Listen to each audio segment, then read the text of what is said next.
My journey into content creation has been, well, chaotic. Because if you had told me a few years ago that we're standing in rooms like this, creating content for a living and building communities online, I would have probably laughed. Don't get me wrong, I've always been a marketing girly, the kind that works behind the scenes, like campaigns, strategy, community building, and operations. They were all my comfort zones, but being in front of the camera, absolutely not. But life has a funny way of redirecting you. At some point, I found myself unemployed, partly by choice and partly because life had other plans. And instead of waiting until I had everything figured out, I tried to document the journey publicly. Not because I knew it would work or because I had a strategy or a plan.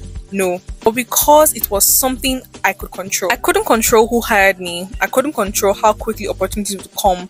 I couldn't control algorithms, but I could control showing up, and so I did.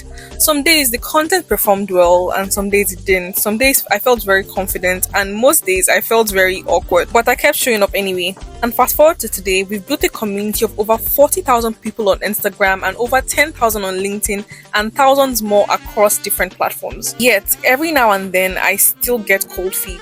I find myself wondering if I'm worthy of certain opportunities, like when I got invited by UBA to attend their business series. My first reaction wasn't excitement, it was, wait, what do you mean me? Because no matter how much progress you make, sometimes your confidence takes a little longer to catch up. The event itself was incredibly insightful, especially as someone who has worked with startups. The conversations around business, market opportunities, customer insights, and data felt like a mini masterclass. But the biggest lesson for me wasn't even from the stage. It was realizing that many opportunities we dream about often come from consistently doing the things we can control. Showing up, learning, sharing, and trying again. So if you're sitting on a video because you're worried it's not perfect, this is your sign. Don't focus on what you can't control. Focus on what you can. Pause the video, share the idea, take a shot, and keep showing up because you might be closer to the room you're praying for than you think. Bye guys!